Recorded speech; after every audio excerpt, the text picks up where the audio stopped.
You know, it's interesting because we started this film, and the footage was discovered in 2014 in Washington, D.C. Now, 2014 in Washington, D.C., most of us thought we were going to have Hillary Clinton was going to become the next president, and so there's a lot of hope and optimism in the world, I think.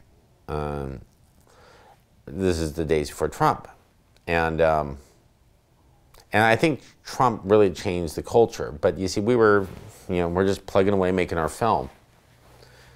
And then like a week before our film premiered, the Harvey Weinstein scandal broke, which suddenly brought into light the role of women in the workplace and how difficult it is for women to achieve success in the workplace, and how frighteningly difficult it is to kind of overcome the structural opposition that they face today, not just mentioned back in 1960.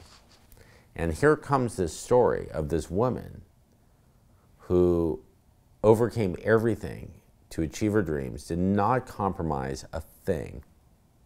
Here's the story of a woman who didn't have to give up being a mother in order to have a career. That's something that's even in some cultures considered heresy today. Back then when Jane did it, it was in the early 70s, it was an anomaly. But Jane never allowed herself to be defined by societal standards and norms. And she's always lived outside of that. So going back to Kurt Cobain and the Stones, I mean, she is a rock star. She's lived life by her own rules. She's bucked all sorts of status quo. And I think now, as this film comes out into the world, it's an inspiring story for children about following their passion, whether it's science, filmmaking, or music, whatever it may be. I think it's an important story for parents about listening to our children.